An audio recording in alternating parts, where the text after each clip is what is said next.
estudiantes. Por eso hoy vamos a hablar de aspectos que tienen que ver con esta construcción.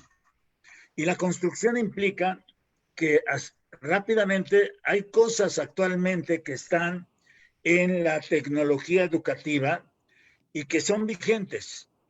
Son vigentes, por ejemplo, como el propio concepto de evaluación, un concepto de evaluación donde desde los 80s en México se planteó una evaluación diagnóstica o inicial, una formativa, ¿sí? O permanente, y una evaluación final o sumativa.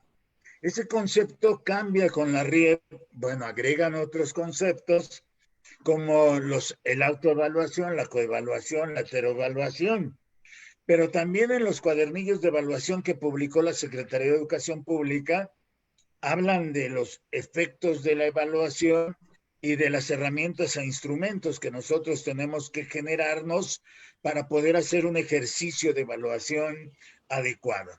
Ustedes van hacia una evaluación que tiene que ver con el primer informe, el trimestral que corresponde a este 2020-2021 y que se hace con el objeto de aplicar una evaluación a las alumnas y alumnos de educación básica, y el concepto con el cual se pretende hacer es equidad. Y esto lo plantea la Secretaría de Educación Pública y entonces emite las orientaciones pedagógicas y los criterios que se van a utilizar para la evaluación del aprendizaje para la educación preescolar, primaria y secundaria en este periodo que es el periodo de contingencia por el virus que sabemos que está. De tal forma que este concepto entonces de evaluación es un concepto tal vez el más importante de los procesos, y el más importante de los procesos porque también está la planeación como un proceso.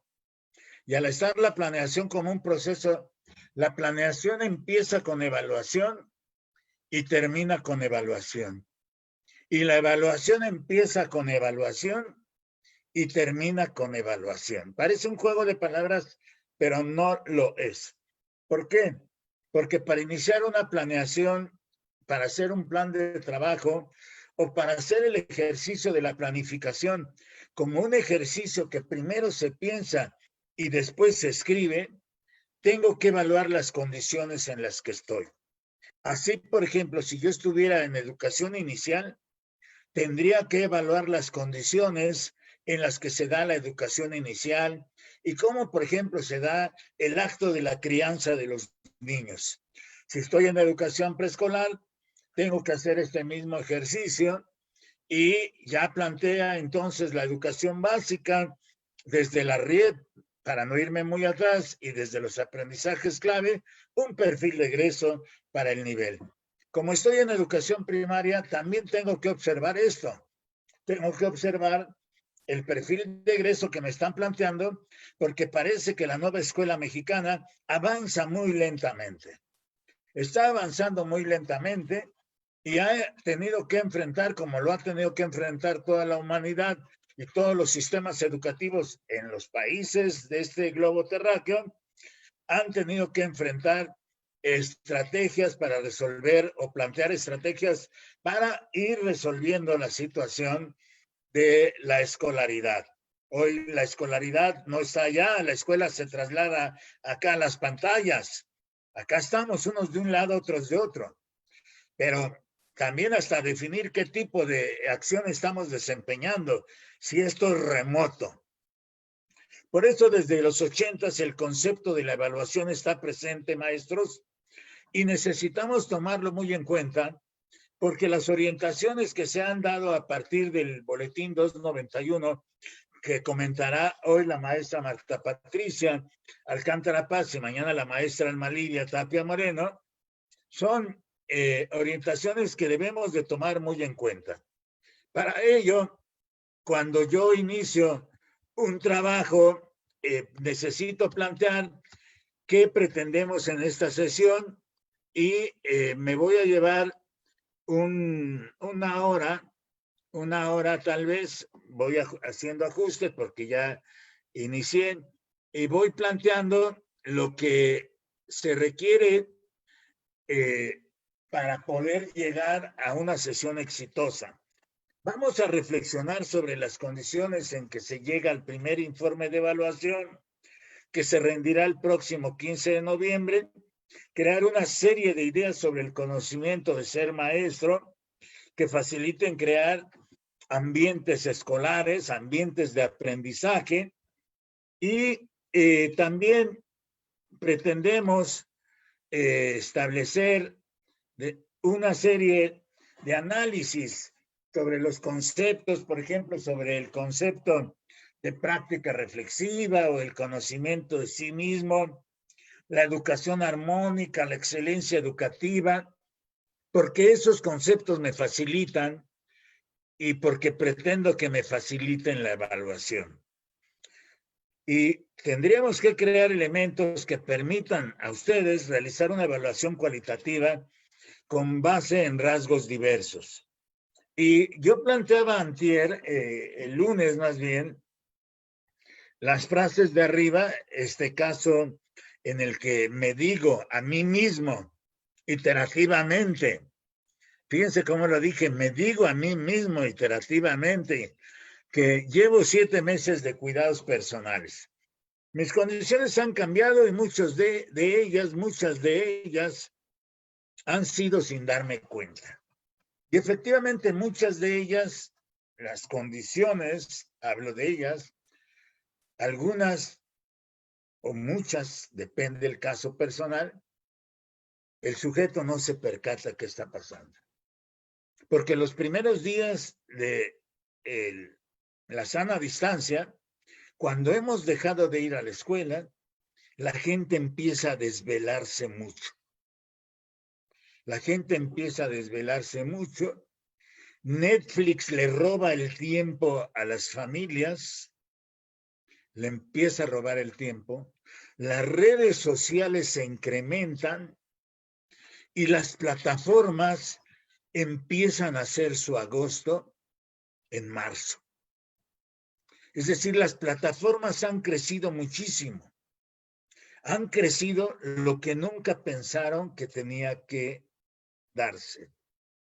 Por eso las situaciones en los cerebros de las personas se empiezan a presentar de diversa manera.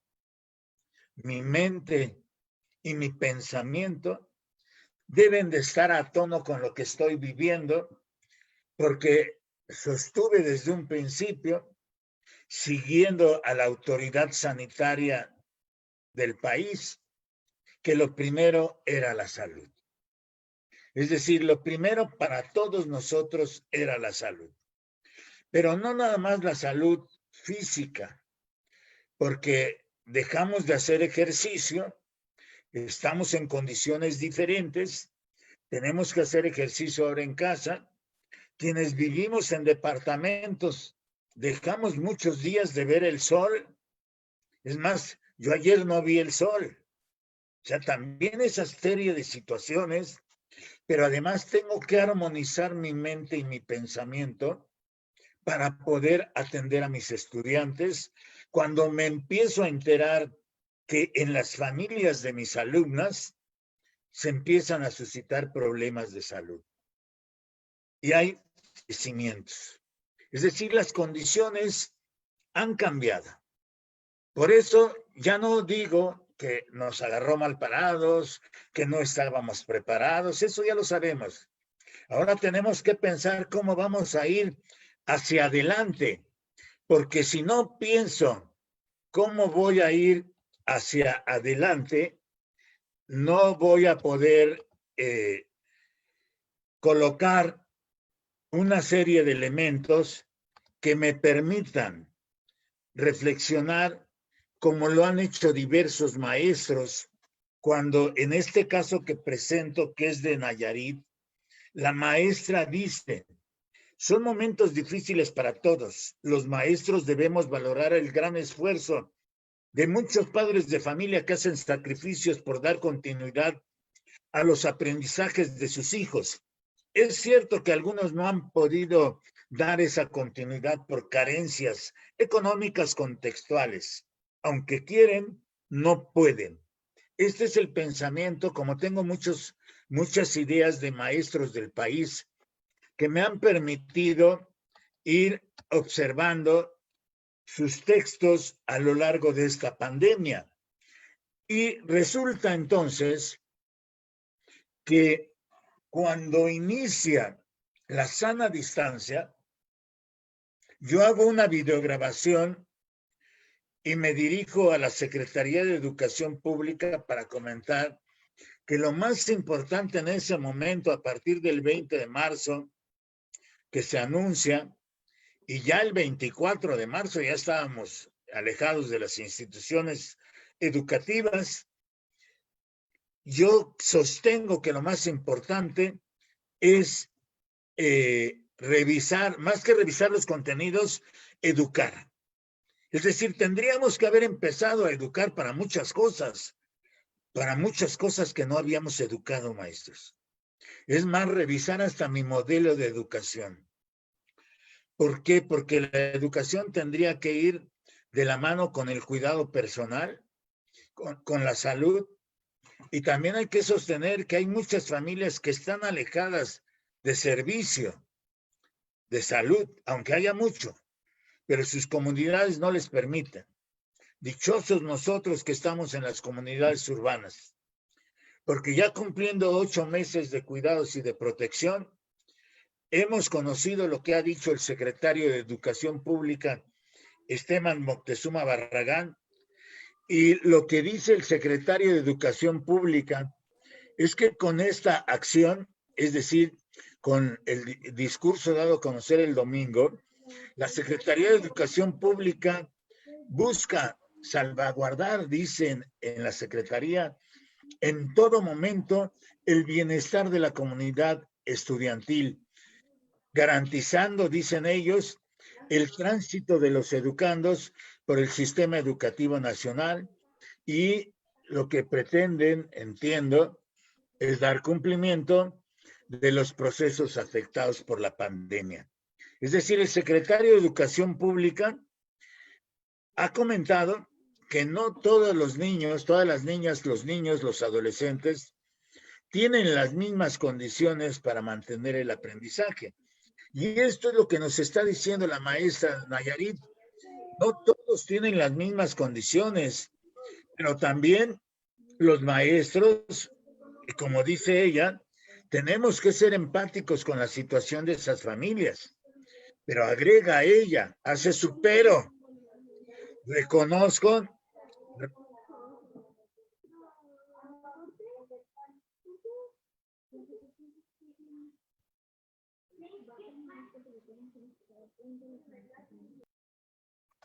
Perdón, tuve que cerrar un micrófono. Reconozco, dice ella, regreso a la presentación,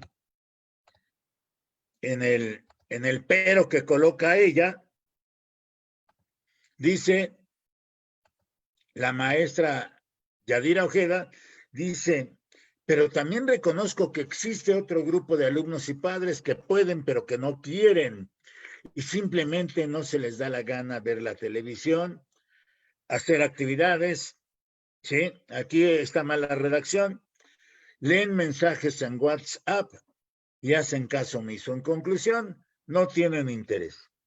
Pero precisamente bajo esa idea del interés, el documento elaborado por la Dirección General de Acreditación, Incorporación y Revalidación, y también por Desarrollo Curricular, dicen, tiene que ser difundido en todos los estados. Es decir, esos son los lineamientos.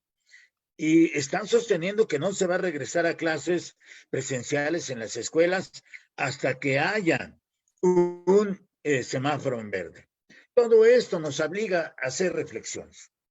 Y la primera reflexión tiene que ir sobre la práctica reflexiva. Acabo de ver una conferencia, alguien me manda una conferencia donde la ponente, bueno, tengo que hacer este ejercicio porque tengo que estar abierto a la crítica. Todos me van a quedar por lo que yo esté diciendo. Es decir, un discurso pedagógico va a tener que invitar a la crítica a los sujetos, y los sujetos me van a empezar a criticar. Bueno, porque todo el que hable públicamente o trabaje para maestros, entonces va a tener que aceptar que tiene que ser criticado. Pero en ese discurso se confunde la hermenéutica con la heurística. Y habla de la hermenéutica, de lo ético y de lo científico para empezar a hablar del análisis para evaluar este proceso.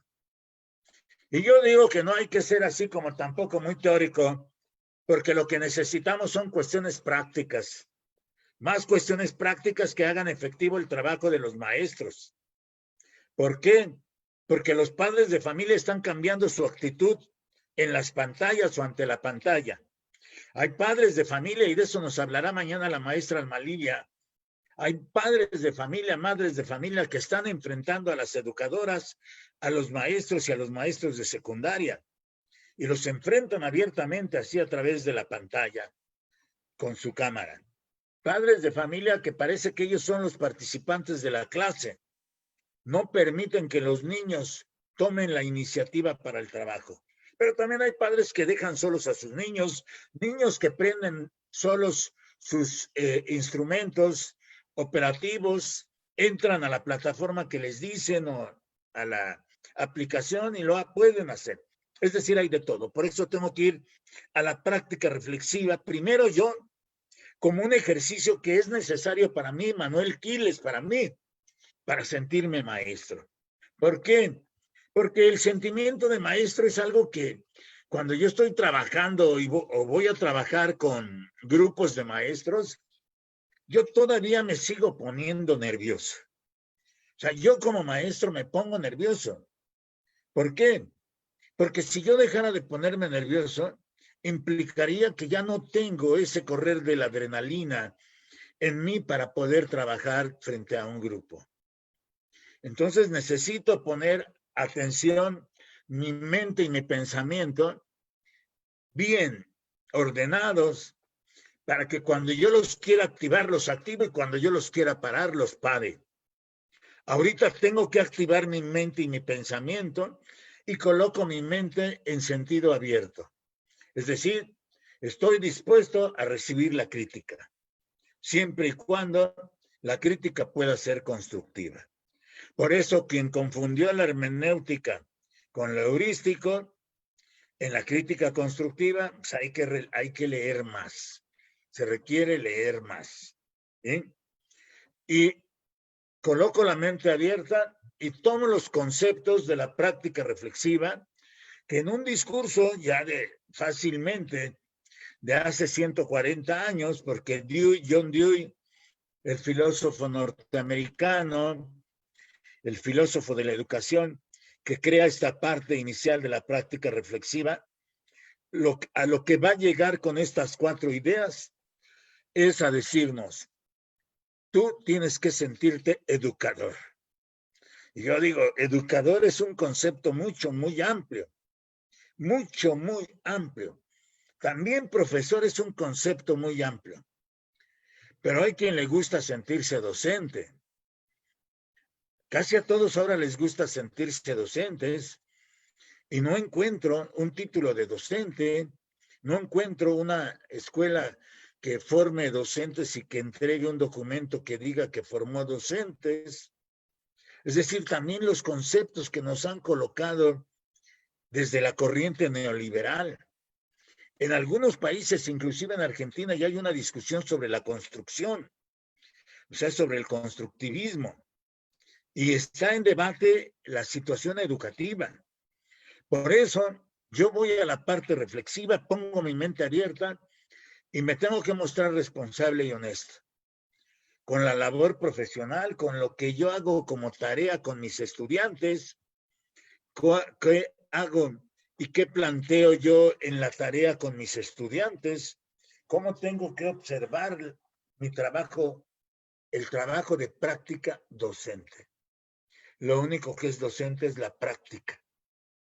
Y es el ejercicio que hacemos los que somos profesores, que nos dicen genéricamente maestros, que si yo voy a la Sierra Norte de Puebla, me dicen que ya llegó el diestro, se empieza a decir entre la comunidad, ya llegó el diestro, ese soy yo soy profesor, pero allá en la Sierra Norte van a decir que ya llegó el diestro.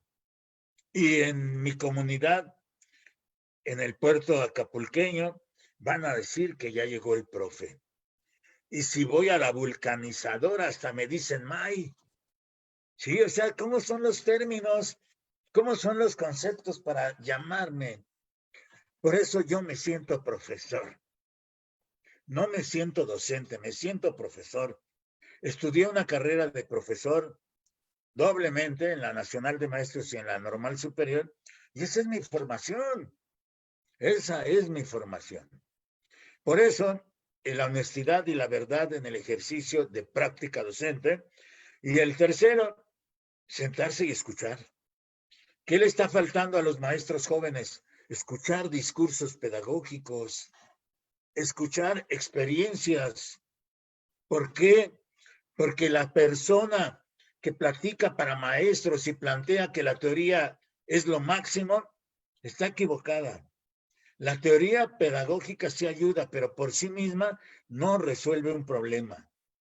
Tengo que recurrir a la experiencia. La experiencia es lo que habla por muchos de nosotros. La experiencia que tenga la escuela, ¿sí?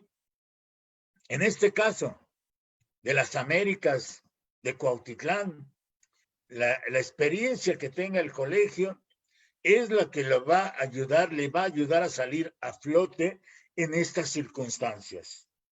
Siendo una escuela mediana, las experiencias que tengan diversas instituciones, inclusive el jardín de niños que se hace llamar Pimpones un muñeco, sí, así con esos nombres, o la casa de Caperucita Roja, ese tipo de jardines que proliferan en el país y que cuya formación no se encuentra en las personas que están ahí, que hoy tiene que ser es obligatoria. Todos tenemos que observar que la experiencia es lo que nos ha ido fortaleciendo. Por eso la experiencia es importante. Porque hoy a las instituciones, regresando a los 90 a 93, no basta con que tengan una misión y una visión. La cultura organizacional ha cambiado. Y la cultura organizacional de toda institución oficial o privada ha cambiado, está cambiando. Entonces, la cultura organizacional es algo que todos deben de saber. Si yo le pregunto a Miss Moni, le pregunto si conoce la cultura institucional de su escuela y no me dijera cuál es la cultura que dominan, entonces estoy constatando, es hipotético, por supuesto, que que se está cambiando, pero que no me he percatado de estos cambios. Por eso, la práctica reflexiva sigue siendo importante en el caso de los profesores. Y todo maestro, todo aquel que se precie de ser maestro, tiene que escuchar también discursos pedagógicos y decir la verdad. No todo lo sé. Como yo, Manuel Quiles, no todo lo sabe. Bueno, pues tengo a Marta Patricia Alcántara Paz, está a mi lado Alma Livia Tapia Moreno, puede estar Elide Gutiérrez, puede estar Lolita Nogués, Irma García, Arturo Martínez, todos los maestros que hacemos conjunto de trabajo. Yo soy partidario del trabajo de conjunto y del conjunto de trabajo. No creo en los equipos porque mi experiencia personal me ha dicho que los equipos no funcionan. Porque si en los equipos funcionara el interés estuviera el interés por encima de las conveniencias, entonces podrían funcionar. Pero yo voy más acorde con el trabajo de conjunto. Y como voy más acorde con el trabajo de conjunto y la práctica reflexiva me invita a sentirme maestro, lo que me hace sentirme la práctica reflexiva es educador. Pero educador solo de mis hijos. Ahora, esa es otra parte. Lo que yo haga en educación, primero lo debo de hacer en mi casa. Si no lo hago primero en mi casa, seré entonces farol de la calle, ¿no? Lo tengo que hacer primero en mi casa. Yo, a las personas que viven conmigo bajo el mismo techo, yo los trato bien, a menos que ellos me digan lo contrario, pero me están escuchando ahorita. Por eso todo aquel profesor que se precie de trabajar en educación primaria debe sentirse maestro, que es mi genérico. Pero lo que debería de sentirse es profesor. Utilizo profesor y maestro. Y si estás laborando en educación primaria y no, si yo estoy laborando en educación primaria, laboré muchos años. Fui maestro de grupo de primaria 13 años. A los 33 años llegué a ser director de escuela. En ese tiempo yo era el director más joven dictaminado por escalafón. Fui director y he hecho muchas actividades. Me tuve que retirar de básica para dedicarme a educación superior, pero me siento maestro. Por eso yo sigo estando en el nivel que es primaria, aunque no esté adscrito a una institución de educación básica, pero en este momento me tengo que sentir parte de la escuela. Si no me siento parte de la escuela, es decir, cualquier sujeto que venga de afuera, perdón la idea, de afuera hacia adentro de la institución, debe aprender a sentirse parte de la escuela. Y ese sentirse parte de la escuela se da primero porque yo tengo el conocimiento de mí mismo como profesor. Y tengo el conocimiento y sigo aprendiendo sobre mí mismo como persona, como ser. Le doy mucha importancia al trabajo de la mente, al trabajo del pensamiento, al trabajo de pensar. Entiendo que pensar y pensamiento son dos procesos psicológicos. Nada más que pensar es interno y pensamiento es externo.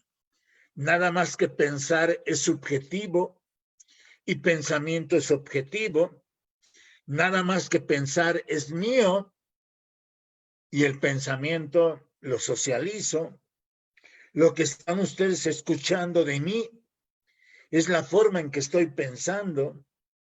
Lo que están ustedes escuchando de mí es mi pensamiento. Lo que están ustedes escuchando de mí es mi conocimiento, mi saber, mi experiencia. Inclusive pueden escuchar mi intuición. Pueden escuchar mi intuición, porque la intuición nos mueve mucho como escuela. Es decir, cuando yo tengo un problema y lo tengo que enfrentar muchas veces, acá mi conciencia es lo que me dice qué tengo que hacer. De eso vamos a hablar mañana. Mañana vamos a hablar de la conciencia, de la voluntad, de la inteligencia, para redondear el concepto de armonía hasta el que voy a llegar hoy. Pero debo de conocerme a mí mismo. Yo soy generoso. Soy buena persona. Y buena persona me dirían, ¿qué es ser buena persona? Sí. Y entonces tengo que dar el concepto. Y la primera que a mí me enseña metodología es mi madre. Soy hijo de madre ignorante. No es peyorativo. No es peyorativo. La ignorancia se medía por la asistencia a la escuela. Mi madre creció con la Revolución Mexicana. Entonces no podía ir a la escuela, pero ella insistía en ir a la escuela. y se va y se inscribe a primer grado, pasa a primer grado, cuando se dan cuenta en la casa de mis abuelos que ella va a la escuela. Fíjense que es la ignorancia. La ignorancia a la largo pesa más que la inversión que se pueda hacer en educación. Pero ella me enseñó las artes, el arte de la metodología. Cuando yo le pido, y la parte de elaborar conceptos, yo lo aprendí de mi madre, el elaborar conceptos. Cuando le pedí permiso para ir a una tardeada, lo primero que me dijo es, ¿qué es una tardeada? Y en mi educación conductista me tuve que parar derechito, mis brazos caídos sobre mis costados, mirándola de frente y diciéndole, una tardeada, haciendo el concepto. Una tardeada es una reunión de jóvenes que se celebra los sábados de 5 de la tarde a 10 de la noche. Nos reunimos para convivir y estoy haciendo el concepto. Por eso tengo que hacer mi concepto de mí mismo. Y yo digo, soy generoso, soy solidario, ¿sí? Soy leal. Tengo que buscar las cualidades, pero todo lo tengo que ir forjando. No surge porque surja. Lo tengo que forjar y ser dúctil para transformarme. Por eso las condiciones en las que estamos en esta pandemia pueden ser diferentes en cada uno. Pero un maestro debe de forjar situaciones que tengan que ver con el cuidado de su salud y de quienes tienen cerca de ella. Es decir, como familia, ella como familia, yo como persona, yo como individuo y todos como un colectivo. La generación de paz. Qué difícil es generar paz en el ser humano. Qué difícil es encontrar un estado de gozo humano que me permita resolver los problemas, porque nunca estaré exento de tener problemas. La vida, así como les leía yo al principio, cuando esto lo dejé registrado en mi libro de aprendizajes clave, es un libro muy bonito. Aquí está mi libro de aprendizajes clave. Aquí en mi libro de aprendizajes clave dejé forjada una serie de frases. Ahí le di forma a muchas frases y entre ellas lo que hablaba yo de que le dicen esa inspiración y le llaman vida. ¿Por qué? Porque su aliento es el impulso.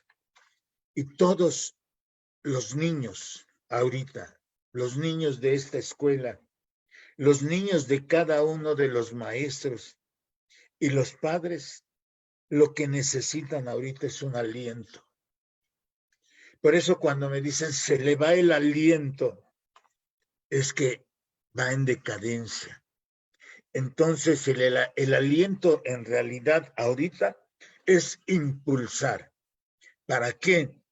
Para colocar una disciplina traducida en trabajo. Debo de colocar una disciplina que se traduzca en trabajo, porque esa disciplina se desprende del respeto a la dignidad que tengo sobre las personas, en este caso mis alumnos y mis padres de familia. Y si yo les muestro un respeto por la dignidad, por la de ellos, lo menos que espero es que ellos me muestren también el respeto. Y hablo como profesor. Y este recorrido para llegar a la disciplina y para poder llegar al estado de paz, tengo que iniciarlo reflexionando sobre lo que yo sé hacer y lo que es mi función. Porque la escuela transmite conocimientos, quieran o no. No conozco un maestro que no transmita conocimientos. Dejaría de ser profesor. Transmite conocimientos, pero también mueve la capacidad intelectual de sus niños. Y cada uno de ustedes que me están escuchando y que me están viendo a través de su pantalla, son un ejemplo de superación personal y profesional. Yo dije hace rato que me estaba arreglando, ¿qué corbata me pondré? Y yo dije, la azul, porque con el fondo blanco, la azul se puede ver mejor. O sea, tengo que preocuparme por mí. ¿Cómo voy a salir ante la pantalla? No voy a salir de otra forma. ¿Por qué? Porque hay un modelo de educación y soy ejemplo de superación personal y profesional de mis estudiantes y también soy un motivo de mis estudiantes, ¿sí? Por eso soy este motivo entre mis estudiantes y como tal voy a presentarme. Sin pretender ser ejemplo, lo soy, porque los niños toman mi modelo.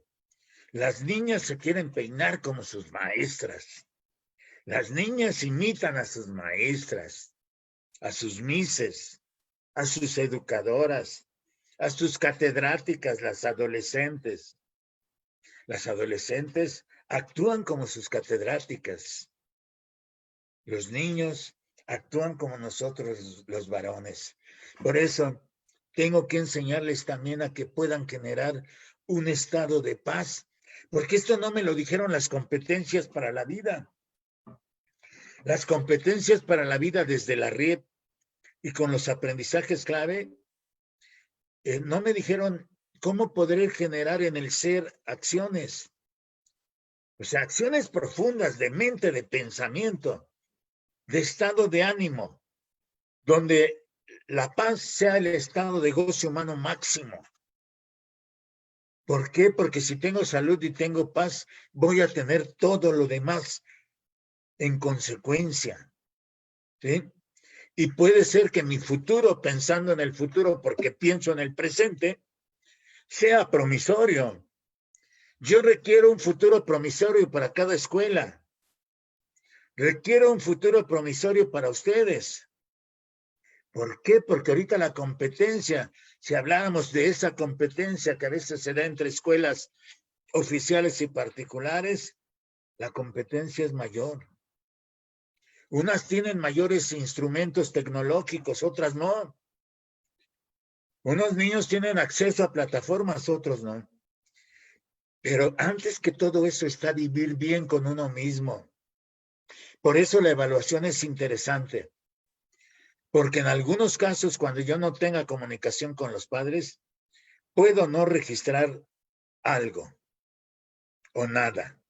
Entonces, tengo que ver el amor por la vida y por quienes le rodeen al maestro. Pero también, y sigo sosteniendo, es muy importante el amor por mi alumnado y por los padres de familia. Porque aunque haya normas que hoy me alejan de mis alumnos, que no los puedo tocar, en los 70s, en los 60s, en los 70s, en los 80s, en los 90s, todavía había tocamiento con nuestros alumnos. Donde no hay tocamiento, hay alejamiento. ¿Sí? Y cuando uno le tocaba el hombro de los alumnos de tercero de secundaria para saludarlos, y hasta les decía uno, ay, qué muchachote, mira nada más, mirándolo hacia arriba, qué grandote estás. Y luego se acercaba ese grandote, decían ese grandulón, se acercaba conmigo y me decía, ya no me quiere, ¿verdad, maestro? Le digo, ¿por qué? Pues porque no me ha saludado ahora como siempre me saluda. Y me agarraban la mano y la llevaban acá. Hoy si hiciera eso, estaría mal. Pero con todo y eso, cada uno de ustedes quiere a sus alumnos. Cada uno de ustedes llega a querer también a los maestros, a los padres, perdón. También hay que forjar el sentido de seguridad, de cuidado y protección. Esto es necesario hacerlo. Hay que forjar ese sentido de seguridad, de cuidado y de protección, porque hoy es más importante que nunca. Pero mi día tiene que empezar con alegría. Ese es mi punto de partida. Soy alegre, Soy alegre, me gusta la música. Pongo la música y la música mueve. Hay un ritmo, hay un movimiento, es el mismo ritmo de la vida. Bueno, si el universo tiene un ritmo, si el universo tiene un movimiento, si el universo tiene constantes, ¿por qué yo no las voy a tener? Tengo que ver la alegría no nada más de vivir, la alegría de avanzar, la alegría de estar hoy a través de la pantalla y dirigirme a ustedes aquí en este semipresencial Zoom. Y el buen humor acaba con las enfermedades. Cuando hay buen humor, no hay enfermedades. Y voy a los griegos, porque los griegos clásicos, si siguen siendo clásicos, si sigue siendo válido lo que nos dijeron los griegos nos dijeron que las enfermedades se crean en la mente y se reflejan en el cuerpo. Entonces quiere decir, si ese pensamiento de los griegos es válido, que la salud se crea en la mente y se refleja en el cuerpo. Por eso el buen humor es una cuestión que hay que estar forjando para poder vivir, para poder vivir, para poder vivir. Y poder llegar a ese estado de felicidad que no termino de encontrar. No es un estado permanente. Mi experiencia me ha dicho que la felicidad no es un estado permanente. No es el estado definitivo de la vida, aunque la vida esté diseñada para ser feliz.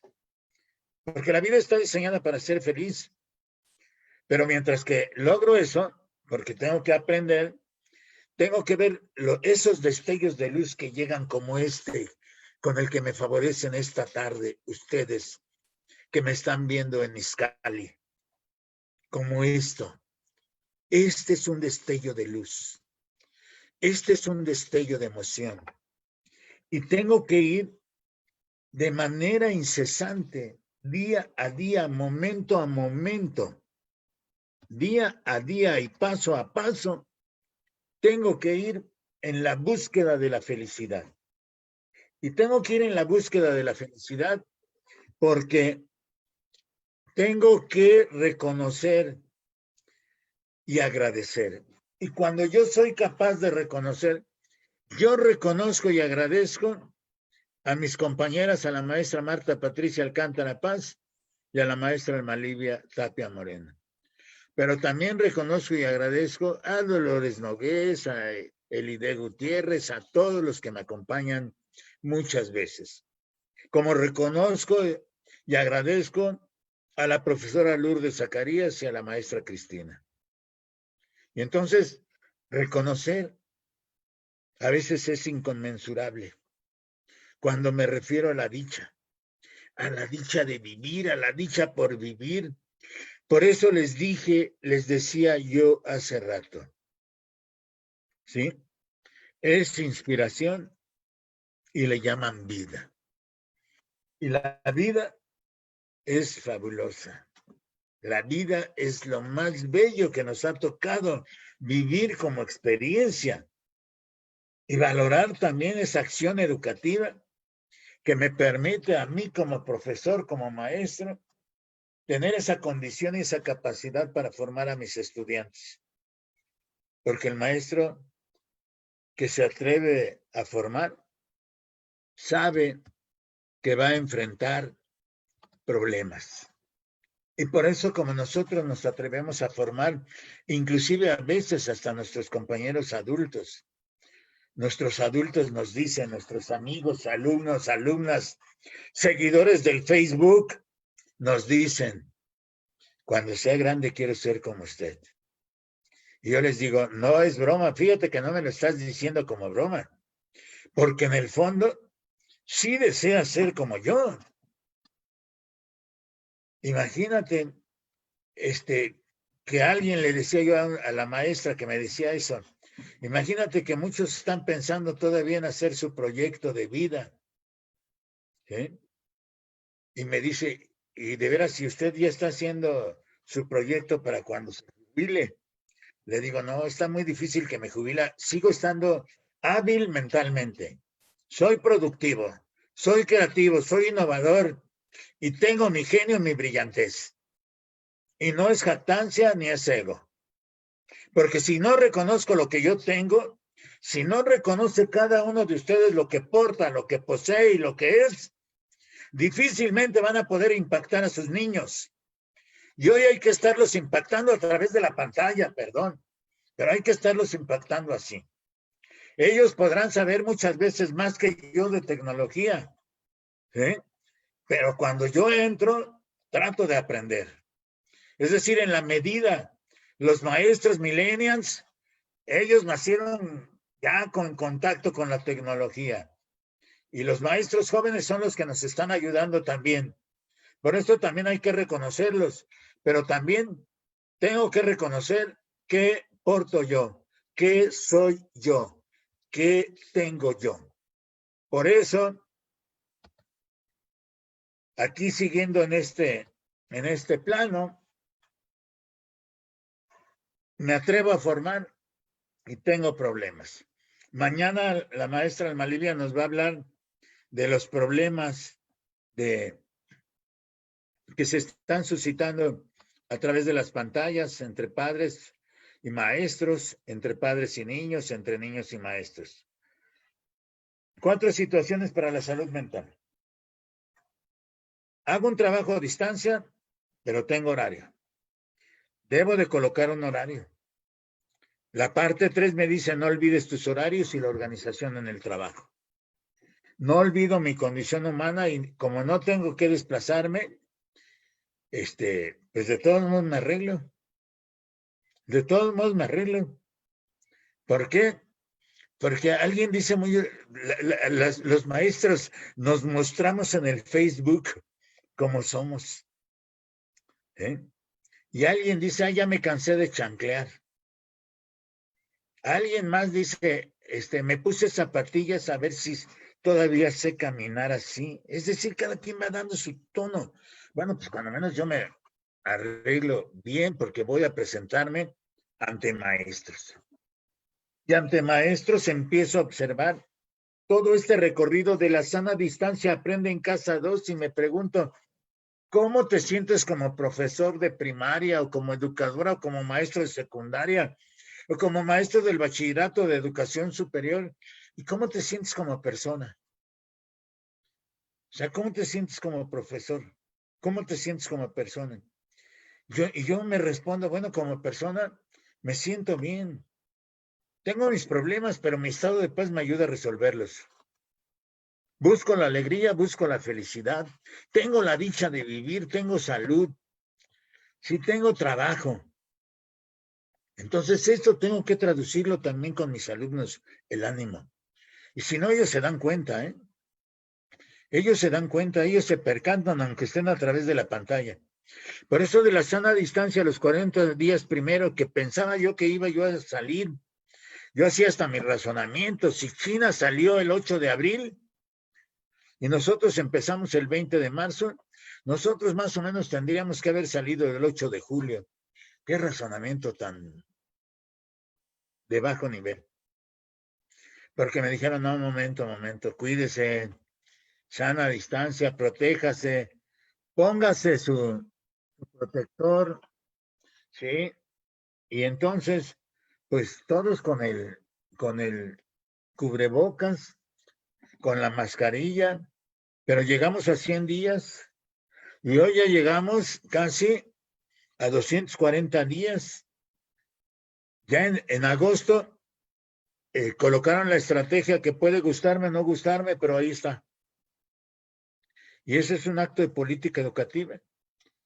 Por eso este encuadre que estoy colocando, que le va a servir a la maestra Patti y le va a servir a la maestra Alma Lilia para hacer esta revisión, me lleva a lo que dije yo al último del secretario de Educación, a esperar el semáforo verde.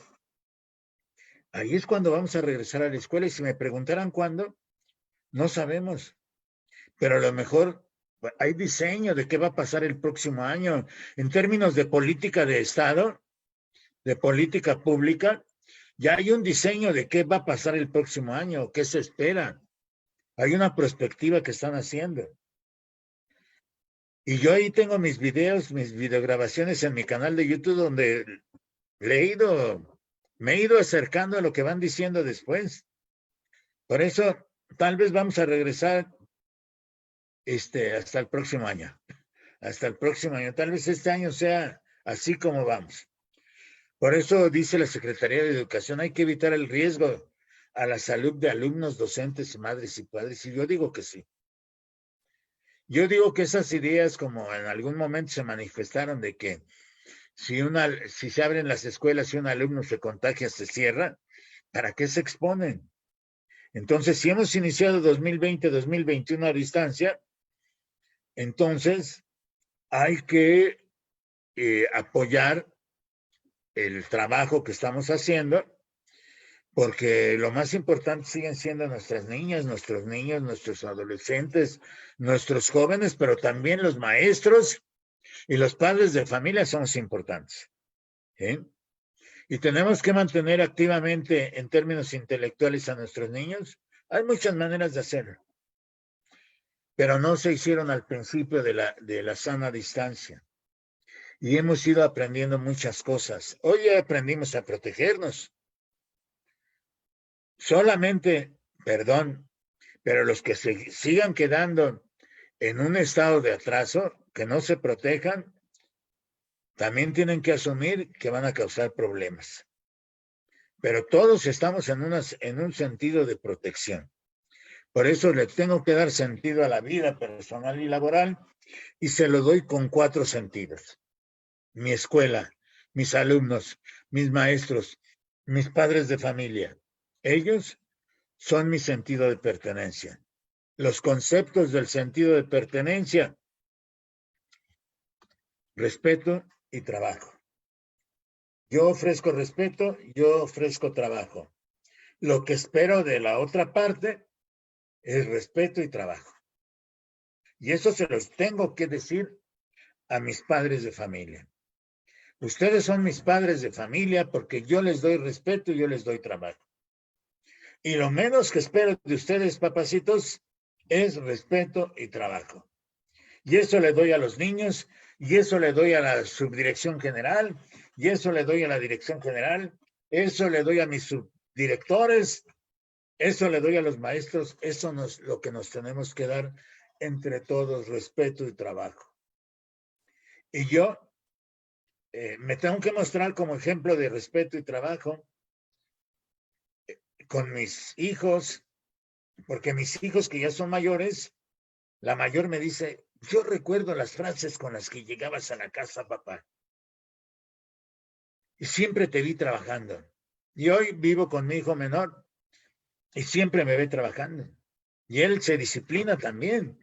O sea, la disciplina traducida en trabajo. Por eso el sentido de pertenencia, respeto y trabajo. El sentido de comunicación, cómo nos hablamos. Es decir, cómo nos estamos hablando ahorita, francamente, directamente o cínicamente. Hay que hablarse franco y directo. No me gustan las cosas, no me gustan. Sí me agradan, sí me agradan. Pero hay que decirlo de frente. ¿Por qué? Porque eso también sucede en las escuelas. Hay directores, y hay directores porque yo los he leído, que no se sienten directores. Es más, hay hasta quienes niegan sentirse de su escuela, en ese sentido de pertenencia de su escuela. Yo estoy aquí porque aquí me tocó trabajar. Pero pues qué lamentable que no sientes a tu escuela, porque es lo primero que deberías de sentir. Y el tipo de la comunicación franca y directa, y los conceptos de la cohesión. En los conceptos de la cohesión, ¿qué tan cerca o qué tan lejos estamos de las personas con las que convivimos? ¿Qué tan cerca o qué tan lejos estamos? Y el otro sentido el sentido que le doy a mi familia, cómo defino a mi familia o cómo defino a la familia. Estamos viviendo bajo el mismo techo. Hay amigos que están viviendo bajo el mismo techo, pero que se han convertido en familia y que a partir de ahí tienen que procurar no generarse enfermedades neuróticas. Por eso, ¿cómo vamos a llegar al reporte? ¿Cómo están llegando a su reporte de evaluación? Dicen desde Nayarit, tendremos que seguir simulando que todo marcha bien, ¿sí? Que hemos dado continuidad a los aprendizajes de todos los alumnos. ¿Qué hacer con ese grupo de alumnos y padres que pueden y no quieren porque saben que el sistema siempre es benévolo y más bajo las condiciones de pandemia? ¿Es el 6 la salvación para ellos? ¿Dónde quedan los aprendizajes? Y aquí también hay que ver, ¿colocamos los aprendizajes y los contenidos por encima o colocamos al ser por encima? Y cada quien va a ir dando, esto nada más es para ejemplificar, pero tengo que llegar al concepto de armonía como un concepto central en educación, donde ahorita como estoy trabajando tengo que moverme con confraternidad, es decir, hermanados en la escuela, con unión, con comunicación, con trabajo de conjunto, con voluntad para hacer este trabajo. ¿Cómo me veo? ¿Cómo me tengo que ver? Y yo digo con mis compañeras, amigas, Marta Patricia Alcántara Paz y Alma Livia Tapia Moreno, hacemos un conjunto de trabajo y hacemos un trabajo de conjunto. Y tenemos buena voluntad para hacer ese trabajo, que es el trabajo que ya están viendo ahorita a través de la pantalla. Por eso, el día de mañana aquí iniciaremos y por mi parte les agradezco mucho su atención y soy Manuel Quiles Cruz, maestros. Gracias.